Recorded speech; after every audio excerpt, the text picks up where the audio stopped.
सिंध हुकूमत की जानिब से पब्लिक की गई उज़ैर बलोच के मुतालिक JIT रिपोर्ट नामुकम्मल है। जो रिपोर्ट उन्होंने शाया की उसमें सियासी ताल्लुकात का जिक्र मौजूद नहीं। ये कहा गया है वफाकी वजीर अली जैदी की जानिब से उनकी प्रेस कॉन्फ्रेंस में उनका कहना था कि सिंध हुकूमत ने 37 सफ़ात की JIT जारी की, जबकि असल 43 सफ़ात पर मुश्तमिल है, जिसमें साफ लिखा है कि पीपल्स पार्टी रहनुमाओं के कहने पर उज़ैर बलोच ने कत्ल किए। वफाकी वजीर अली जैदी ने इस्लामाबाद में प्रेस कॉन्फ्रेंस करते हुए चीफ जस्टिस ऑफ पाकिस्तान से अपील की कि मुल्क के सबसे बड़े शहर में जो कत्ल गारत हुई उस पर 184(3) के तहत आज खुद नोटिस लें। 4 लोगों ने ये दस्तखत करके ये रिपोर्ट भिजवा दी कि करनी है तो करें, साइन नहीं करनी तो नहीं करें, हमारे इंकशाफात ही हैं। पूछेगा ना MI ISI रेंजर्स IB से कि भाई साहब ये आपके सिग्नेचर्स हैं और एक दूसरी जिस पे 6 आदमी का साइन है, उसमें फ़र्क क्या है?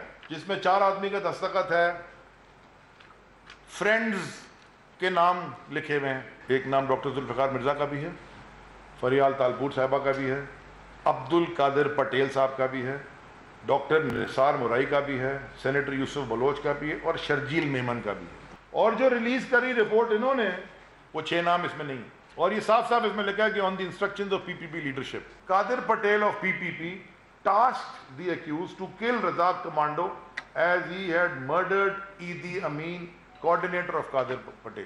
एक पैशनेट अपील करने लगा हूं from the chief justice of the supreme court of Pakistan 184(3) के तहत आज आप सुओ मोटो लें इसके ऊपर। आगे बढ़ते हैं, आपको बताएं पीपल्स पार्टी और मुस्लिम लीग नून के दरमियान दूरियां एक बार फिर बढ़ने लगी हैं। बिलावल भुट्टो की APC की तजवीज़ पर पीपल्स पार्टी की क़यादत को मुस्लिम लीग नून के जवाब का इंतजार है। आजम मलिक हमारे साथ मौजूद हैं। आजम, बताइएगा आप इन दोनों जमातों में फासले बढ़ने के हवाले से मजीद क्या तफसीलात है और पीपल्स पार्टी की हिकमत अमली क्या होगी आगे? जी देखिए, पीपल्स पार्टी एक बार फिर मुस्लिम लीग नून से मायूस होती नजर आ रही है। बिलावल भुट्टो चेयरमैन पीपल्स पार्टी 1 हफ्ता लाहौर में क़याम पजीर रहे, लेकिन इस दौरान किसी भी मुस्लिम लीग नून के अहम रहनुमा ने उनसे राब्ता नहीं किया। चेयरमैन पीपल्स पार्टी बिलावल भुट्टो की जो APC की तजवीज़ थी मुस्लिम लीग नून, उसमें भी मुखमत है। आजम मलिक, आपने तफसीलन इस बारे में अपडेट किया, शुक्रिया। कराची में पीपल्स पार्टी के रहनुमा प्रेस कॉन्फ्रेंस कर रहे हैं। ये ऐलान किया था कि हम JITs को पब्लिक करने जा रहे हैं। मैंने यही कहा था कि जो ऑफिशियल डॉक्यूमेंट है, जो कि सरकारी रिकॉर्ड में अवेलेबल है, उस डॉक्यूमेंट को हम पब्लिक करेंगे और जो वादा सिंध हुकूमत ने किया था वो हमने पूरा किया। आप सब कल देख रहे होंगे, वो ट्विटर पर और बीपर्स पर आके कह रहे थे कि भाग गए, बड़े बड़े ऐलान किए, अब तो ये लोग कोई अपलोड नहीं कर रहे, फिर कहा वेबसाइट डाउन हो गई है।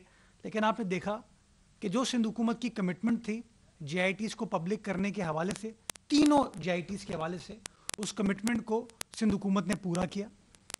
सिंध हुकूमत ने कहा था हम आपको ऑफिशियल डॉक्यूमेंट देंगे, वो ऑफिशियल डॉक्यूमेंट हमने आपको दिया। अब सवाल ये है कि अली जैदी साहब ने फ्लोर ऑफ द हाउस पर क्या कहा था, खुदा की कसम, ये मैं नहीं कह रहा हूं, JIT कह रही है। ये अल्फाज थे उनके जब कादिर पटेल साहब के ऊपर वो इल्ज़ाम लगा रहे थे, पाकिस्तान पीपल्स पार्टी की क़यादत के ऊपर इल्ज़ाम लगा रहे थे, तो उनके अल्फाज हैं, खुदा की कसम मैं नहीं कह रहा हूं, ये JIT कह रही है। और वो कागज़ यूं दिखा रहे थे, वो कागज़ हमने दिखा दिया, वो कागज़ हमने तमाम दस्तखत के साथ दिखा दिया, जो ऑफिशियल कागज़ है वो दिखा दिया।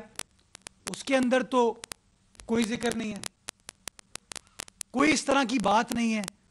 वो तो इस बात की विंडिकेशन है कि हम जो बार बार कह रहे थे कि दिमागी इख्तिरा है पाकिस्तान पीपल्स पार्टी से बुग़्ज़ रखने वाले अशख़ास की, वो चीज़ साबित होती है। तो आज अली जैदी साहब ने कहा कि नहीं, वो 4 दस्तखत वाली JIT मेरे पास है। ओ भाई, 4 दस्तखत वाली JIT कौन सी होती है? JIT means joint interrogation team. उस JIT का सरबराह एक सरकारी अफसर होता है, उस JIT के 6 मेंबरान होते हैं।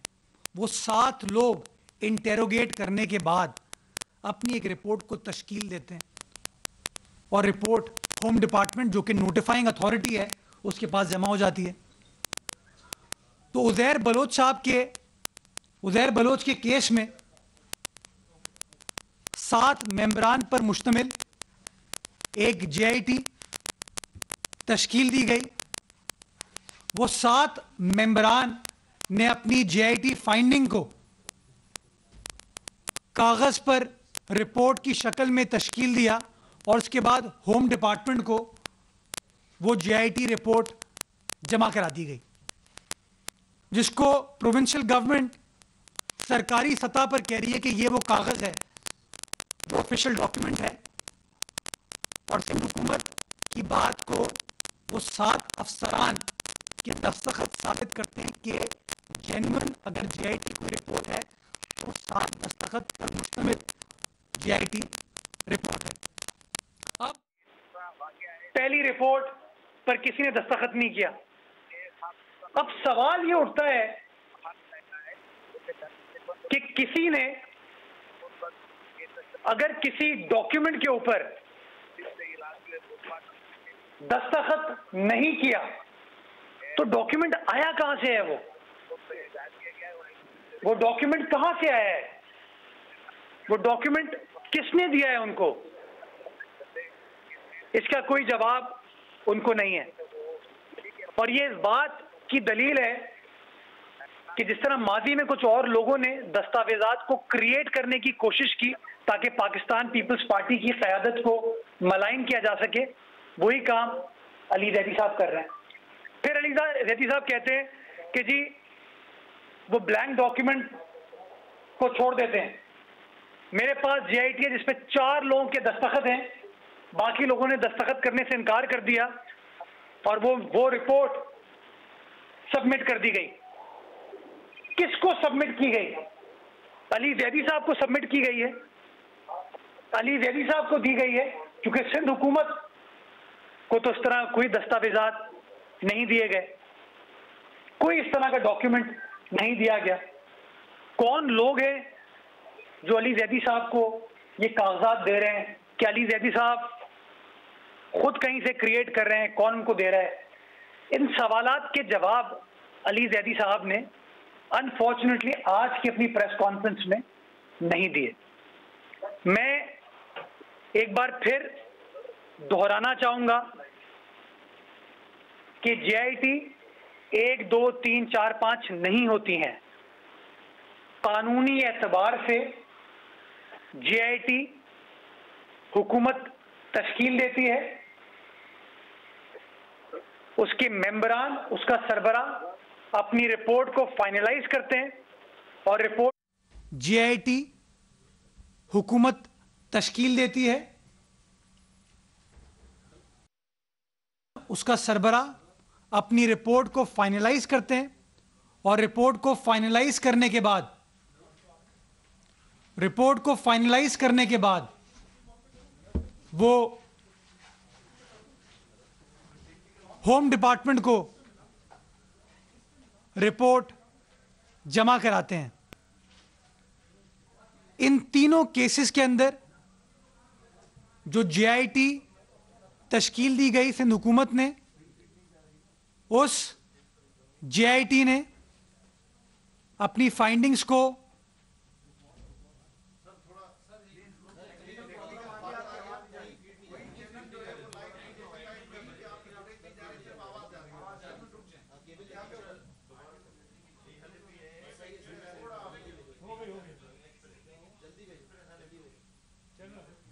अब क्या करें?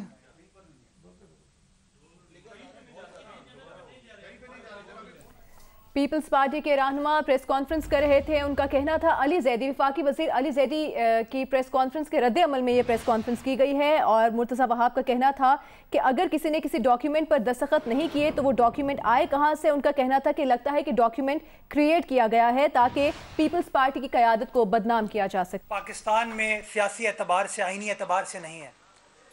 उस फ्लोर ऑफ द हाउस पर उन्होंने कहा, खुदा की कसम ये मैं नहीं कह रहा हूं, ये JIT रिपोर्ट कह रही है। और मैंने पिछले हफ्ते अपनी प्रेस कॉन्फ्रेंस में ये चैलेंज किया था अली जैदी साहब को कि JIT रिपोर्ट सिंध हुकूमत पब्लिक करने जा रही है उन JIT रिपोर्ट्स में कहीं पर भी आपके लगाए गए जो इल्ज़ामात हैं उनका जिक्र नहीं है। कि आपकी दिमागी इख्तिरात हो सकती है, लेकिन JIT ऑफिशियल डॉक्यूमेंट में इन इल्ज़ामात का कोई जिक्र नहीं है।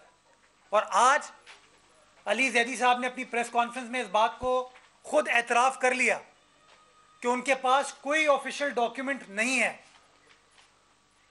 वो खुद कहते हैं कि 3 JITs बनी थी। वो भाई 3 JITs नहीं बनती, JIT एक बनती है। उस JIT के मेंबरान होते हैं, उसका एक सरबराह होता है, और वो जो JIT पूरी टीम है वो अपनी रिपोर्ट को फाइनलाइज करके होम डिपार्टमेंट को जमा कराती है, जो कि इन तीनों केसेस के अंदर इस प्रोसेस को फॉलो किया गया। और वो तीनों ऑफिशियल डॉक्यूमेंट्स को, जो सिंध हुकूमत का वादा था, जो सिंध हुकूमत की कमिटमेंट थी, वो कल हमने वेबसाइट पर डाल दिया, उसको पब्लिक कर दिया। और मैं समझता हूँ वो रिपोर्ट्स इस बात की विंडिकेशन है कि जो सिंध हुकूमत का पॉइंट ऑफ व्यू था कि अली जैदी साहब गलत बयानी कर रहे हैं, उन्होंने फ्लोर ऑफ द हाउस पर झूठ बोला है, मैं समझता हूँ वो तमाम बातें साबित हो जाती हैं। मैं गुजारिश ये करना चाहूँगा कि अली जैदी साहब ने कहा कि पहली JIT रिपोर्ट बनी, किसी ने दस्तखत नहीं किया उसके ऊपर। वो भाई कौन दे रहा है आपको ये JIT रिपोर्ट? बताएं तो सही। अपने लैपटॉप में बैठ के बना रहे हैं आप? सोर्स क्या है आपकी? ये कैसे हो सकता है कि JIT रिपोर्ट बनी लेकिन दस्तखत किसी ने नहीं किया? यानी कि कोई उस JIT रिपोर्ट को ओन करने के लिए तैयार नहीं है।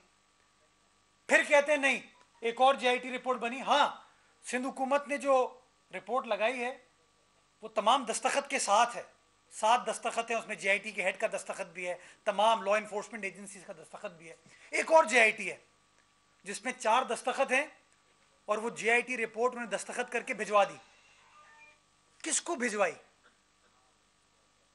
सिंध हुकूमत जिसने JIT कॉन्स्टिट्यूट की थी उसको तो नहीं मिली, किसी अदालत में भी जमा नहीं हुई। कौन कौन कौन क्रिएट कर रहा था वो? और मैं सवाल ये पूछना चाहूंगा कि वो डॉक्यूमेंट, अली जैदी साहब एक जिम्मेदार ओहदे पर फाइज हैं, वफाकी वजीर हैं, क्या वफाकी वजीर विदाउट सिग्नेचर डॉक्यूमेंट्स को फ्लोर ऑफ द हाउस पर लहरा सकता है? क्या वो इतने बड़े बड़े संगीन इल्जामात एक सादे कागज के बेसिस पर कर सकता है? और फिर वो कहते हैं नहीं मेरे पास 4 दस्तखत वाली चीजें। तो मैं समझता हूं अली जैदी साहब को समझने की जरूरत है कि मेरा ये पर्सनल ओपिनियन हो सकता है अली जैदी साहब के बारे में कि शायद उनका दिमागी तवाजुन ठीक नहीं है, लेकिन उनके दिमागी तवाजुन का फैसला कोई साइकेट्रिस्ट ही करेगा ना, कोई मेडिकल बोर्ड करेगा। वो मेडिकल बोर्ड जबानी एतबार से तो नहीं करेगा, लिखत में करेगा। हेल्थ डिपार्टमेंट या वफाकी हुकूमत एक मेडिकल बोर्ड तश्कील देगी, वो मेडिकल बोर्ड इन्वेस्टिगेट करेगा, इन्वेस्टिगेट करने के बाद कागज पर अपनी फाइंडिंग देगा और दस्तखत कर देगा, स्टैंप लग जाएगी। तो इस तरह के कागजात तो पता नहीं कितने माजी में क्रिएट किए गए लोगों को बदनाम करने के लिए, सियासी लीडरशिप को बदनाम करने के लिए, लेकिन डॉक्यूमेंट सरकारी वही होता है, JIT की हैसियत उसे ही हासिल है जिसके ऊपर स्टैंप लगी हुई होती है, दस्तखत होती है। जो ऑफिशियल डॉक्यूमेंट है वो पब्लिक कर दिया गया as per the commitment of Sindh government, और उसके ऊपर जो जो बातें अली जैदी साहब ने पाकिस्तान पीपल्स पार्टी की आला क़यादत के लिए की, वो सब की सब गलत थी, झूठ थी, बेबुनियाद थी। मैं आखिर में सिर्फ एक गुजारिश करना चाहूँगा, उसके बाद मेरे दोस्त बात करेंगे, कि पीपल्स पार्टी का ये मौक़िफ़ है कि इस मुल्क को दरपेश जो मौजूदा मसाइल हैं उससे अटेंशन को डाइवर्ट करने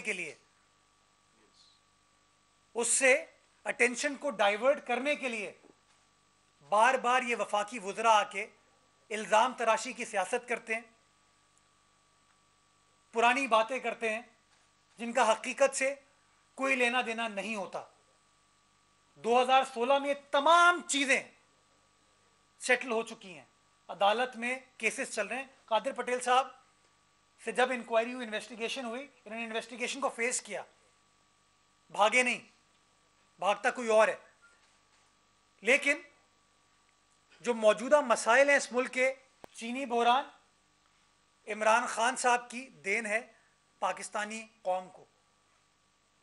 अरबों रुपए का डाका पाकिस्तानी अवाम के ऊपर डाला गया। किसने डाला? वफाकी हुकूमत ने डाला। किसके कहने पर डाला?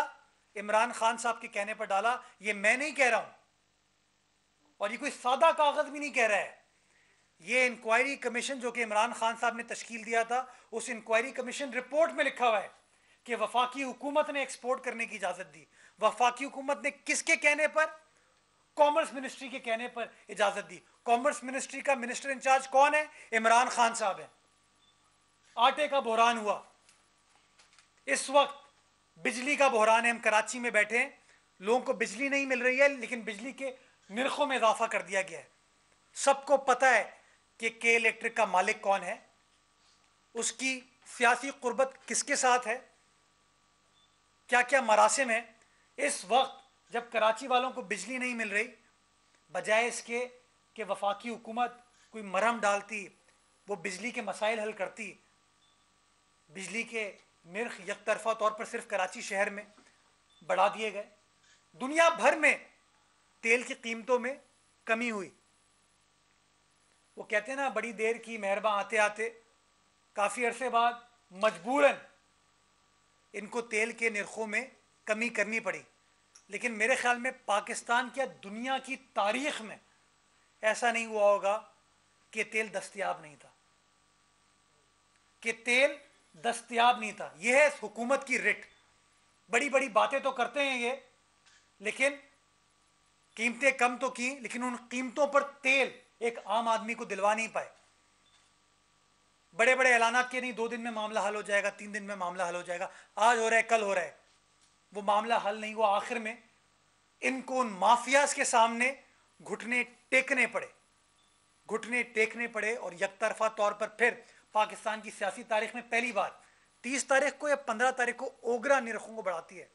ये पहली बार ऐसा हुआ कि फाइनेंस डिपार्टमेंट ने, वफाकी हुकूमत ने 26 तारीख को या गालिबन 27 तारीख को निर्खों में इजाफा कर दिया और अवाम के ऊपर एक बार फिर महंगाई का बोझ डाला गया।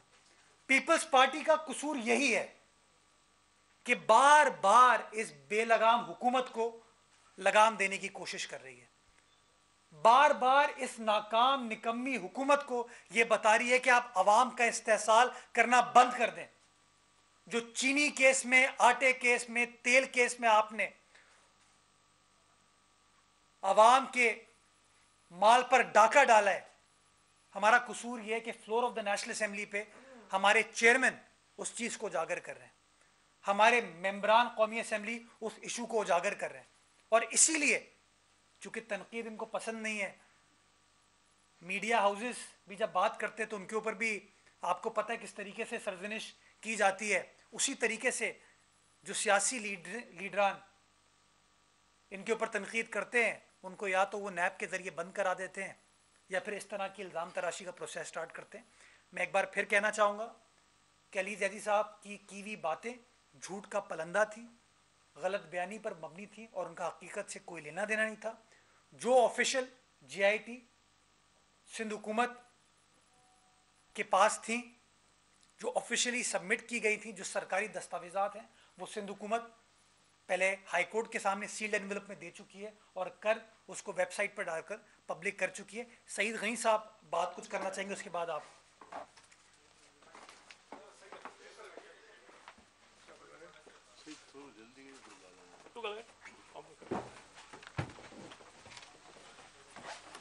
मैं क्विकली थोड़ी सी बात करूंगा क्योंकि आज ज़्यादा फोकस मौसूफ का मैं रहता हूं हमेशा। बिस्मिल्लाहिर्रहमानिर्रहीम। जी हाँ, बहुत मोहब्बत है उनको। असल में अगर देखा जाए तो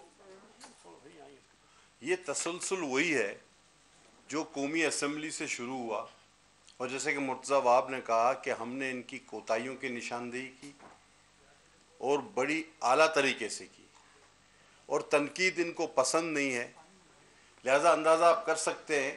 वो एक शेर है ना, देख तू दिल के जहाँ से उठता है, ये धुआं सा कहाँ से उठता है, तो ये धुआं वही है। अच्छा, आज मौसूफ ने एक बात की कि जी क्या उज़ैर बलोच पागल था जो उसने गैंग बना लिया, ये तो बगैर किसी के हो ही नहीं सकता। तो तारीख़ कराची और बिलखुसूस तारीख़ ओल्ड सिटी एरिया से आपका वाकिफ होना ज़रूरी है। हम हैं ओरिजिनल कराचाइट्स। क्या दादल शेरू पागल था जिसने गैंग बना लिया था बगैर किसी के? क्या हाजी लालू पागल था जिसने किसी वजह के बगैर गैंग बना लिया था? क्या रहमान डकैत जो एक अरसे तक उसकी हुक्मरानी रही उसने गैंग बना लिया था? क्या अरशद पप्पू बगैर किसी वजह से उसने गैंग बना लिया था? मेरे भाई, ये जराइम पेशा लोग इकट्ठे होते हैं, मुंतशिर होते रहे हैं। और जैसे कि मुर्तजा ने कहा 2016 तो था ही जेआईटीओं का साल। वहां खड्डे से लेके पहाड़ी तक की सबकी जेआईटियां बनी हैं। आपको तो मुल्क और कराची का बड़ा दर्द था, आप किसी पत्थर पहाड़ी की जेआईटी का भी जिक्र करते। और फिर कहते हैं इनकी तस्वीरें जो हैं वो मौलाना, अब मैं बताता हूं, उज़ैर की तस्वीरें कहा जी इनके साथ हैं। मौलाना तारिक जमील के साथ भी, उसको भी केस में डालो भाई जेआईटी में। शाहिद आफरीदी साहब को भी लियाओ, मारवी मेमन साहबा भी आपको मिल जाएंगे, अयाज लतीफ पलेजो भी आपको मिल जाएंगे, ये सबको भी डालो। आगे चले जी, सबसे अहम बात कर रहा हूं आपके जरिए। अली जैदी साहब, आज आपने एक इंपॉर्टेंट बात की कि सिंध गवर्नमेंट के अंडर जो ऑफिसर आते थे उन्होंने दस्तखत नहीं किए। गौर से सुने, मैं जब पाकिस्तान आया हूं लंदन से तो वफाकी इदारों के खत पे आया हूं और मैं दौरान तफ्तीश 2 दिन सिंध गवर्नमेंट का कोई भी आदमी वहां नहीं था। सारे वफाक के इदारों ने मुझसे तहकीकात की और उसके बाद में क्लियर हुआ हूं। अब आप क्या कहेंगे मुझे बताएं। सिंध गवर्नमेंट का कोई भी आदमी वहां नहीं था, सारी एजेंसियां वफाकी थी। और 2 दिन तक मैं सुबह से शाम तक, जिसके आप गवाह हैं, मुझसे सारे सवालात किए गए और फिर मुझे जाने दिया गया। अब आप क्या कहेंगे? आप तफरीक ना करें, आप तफरीक न डालें जो आपकी आदत है वफाक और सूबों में। वो सारे वफाकी इदारों से ताल्लुक रखते थे। मैं तेजी से आगे बढ़ते हुए, देखिए जी, ये कहते हैं इन्होंने ये कर दिया वो कर दिया, ये फ्लोर पे तकरीर करते हैं, बार बार तकरीर करते हैं। असल दुख तकलीफ तकरीर की है। और जब इनके सारे पहलवान पटखे गए तो मुझे आज किसी दोस्त ने बताया कि इन्होंने अपने वजीर आजम को पैगाम दिया कि जी कादर पटेल का है कुछ उल्टी सीधी चीजें, वो मैंने कहा, उन्होंने कहा ओ कमाल कर दिया, इसी से तो हम बेजार थे। तो भाई मैं फिर कहूंगा, मेरा माइक बंद कर सकते हो, मेरा मुंह नहीं बंद कर सकते। कहते हैं इन पे केसेस, एटीसी का केस इमरान खान पे नहीं है, दहशतगर्दी का। तो हम क्या ये कहें कि दहशतगर्द को वजीर आजम बना दिया आपने? नहीं था एटीसी का केस इमरान खान पे, है? अच्छा, आपको मैंने कहा था खुदा के वास्ते जब भी ये प्रेस कॉन्फ्रेंस करे, मैंने एक लंबी फेहरिस्त आप लोगों को दी थी कि इससे ये पूछ लेना। आप खुद हाथ दिल पे रख के जवाब दें, इसने किसी एक बात का भी जवाब दिया जो मैंने की थी? क्योंकि इसके पास जवाब है ही नहीं, सिरे से मौजूद ही नहीं। और फिर ये इधर उधर मैंने भी देखा है, व्हाट्सएप पे एक बयान अल्फी की बात करते हैं। उस बयान अल्फी और जेआईटीओ के जो फर्क की बात करते हैं, पहले मैं वो बात करूं। कहते हैं इसके इतने सफात हैं, उसके ज्यादा सफात हैं। वो जो ज्यादा सफात वो भी व्हाट्सएप पे इधर उधर आज घूम रहे हैं, उसमें सानिया मिर्जा का नाम भी है, वो जो उसकी बीवी है क्रिकेटर की, शोएब। तो क्या अभी उसको भी केस में हम लोग डालेंगे? वो सानिया मिर्जा लिखा हुआ है उसमें। हाँ, अच्छा, अब आगे चले। ये एक बयान अल्फी की बात करते हैं जी, ये हो गया वो हो गया। देखिए ये किन हालात में लिया गया, मुल्जिम कब गिरफ्तार हुआ, कब पेश हुआ, कैसे बयान लिया गया, और बयान के जो मुहर्रिकात हैं आप देखें। कहते 17 शुगर मिलें कब्जा की। अकल में आता है, किसी ने कंप्लेन नहीं की 17 शुगर मिल वालों ने कि भाई मेरी शुगर मिल, या एक आदमी जो लहरी का जिस पर जराइम पेशा है, इसने मेरी शुगर मिल कब्जा कर ली। अरबों की शुगर मिल होती है। उसके बाद मुझे पहले भी कहा गया कि आपने कब्जा कराया 70, 80, पता नहीं 90 एकड़। मैंने कहा यार दिखाओ तो सही ना, वो कहां पर है, किसी के पास तो होगा, उस पर कोई इमारत बन गई होगी, किसी को ट्रांसफर हुआ होगा, जिससे कब्जा हुआ होगा उसकी शिकायत होगी, ये जिसको मैंने बेची होगी, खरीदी होगी। No answer. और फिर 40-45 बंगले का जी कब्जा हो गए और ये हो गए वो जनाब अली, हमारे चीफ जस्टिस साहब का दौर था, चौधरी इफ्तिखार साहब का, वो तो हमारे वजीर आजम को भी फारिग करने में देर नहीं लगाते थे। तो ये बंगले वाले इतने लावारिस थे जिन्होंने खत भी नहीं लिखा कि जनाब हमारा बंगला कब्जा हो रहा है। तो खुदा के वास्ते ये अपनी जहनी जो हालत है आपकी, जिस पर अभी मुर्तजा वहाब ने कहा, और मुझे यकीन है कि मुर्तजा आप अगर लिख कर ही किसी को देंगे तो वो मोहर भी लगा देगा। बस मैं इतनी बात करूंगा और इंशाल्लाह बाकी बात बाद में होगी। बहुत शुक्रिया।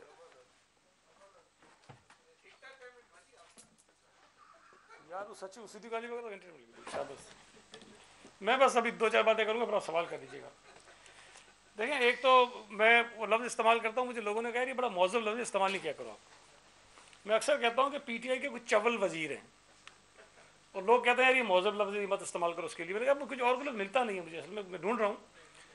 मैं ये बता दूँ, लोगों को लगता है कि बुरा लफ्ज़ चवल उसको कहते हैं जो चवलें मारता है, और चवलें मारने का मतलब है कि पता कुछ नहीं है, इधर उधर की बस वो हाँके जाता है और बस किए जाता है बातें। आज भी उसे चवलें मारी है 2-4। मैं बताता हूँ आपको। उसने कहा कि एक रिपोर्ट आई सईद गनी के खिलाफ और फैटफ के तनाजुर में ये मनी लॉन्ड्रिंग की, और मनी लॉन्ड्रिंग इस मुल्क में उसने बहुत ज़्यादा नुकसान पहुँचाया है। हमारी जो मुल्क की मुख्तलिफ जो इंपोर्ट्स हैं, एक्सपोर्ट्स हैं, और जो local under invoicing, over invoicing होती थी, उसमें मनी लॉन्ड्रिंग ने, और यहाँ से कैपिटल फ्लाइट करने में भी मनी लॉन्ड्रिंग ने एक बहुत बड़ा नुकसान मुल्क को पहुँचाया है। तो इस पर बहुत ही एक मौसर और एक इफ़ेक्टिव किस्म का एक कानून साजी की गई है।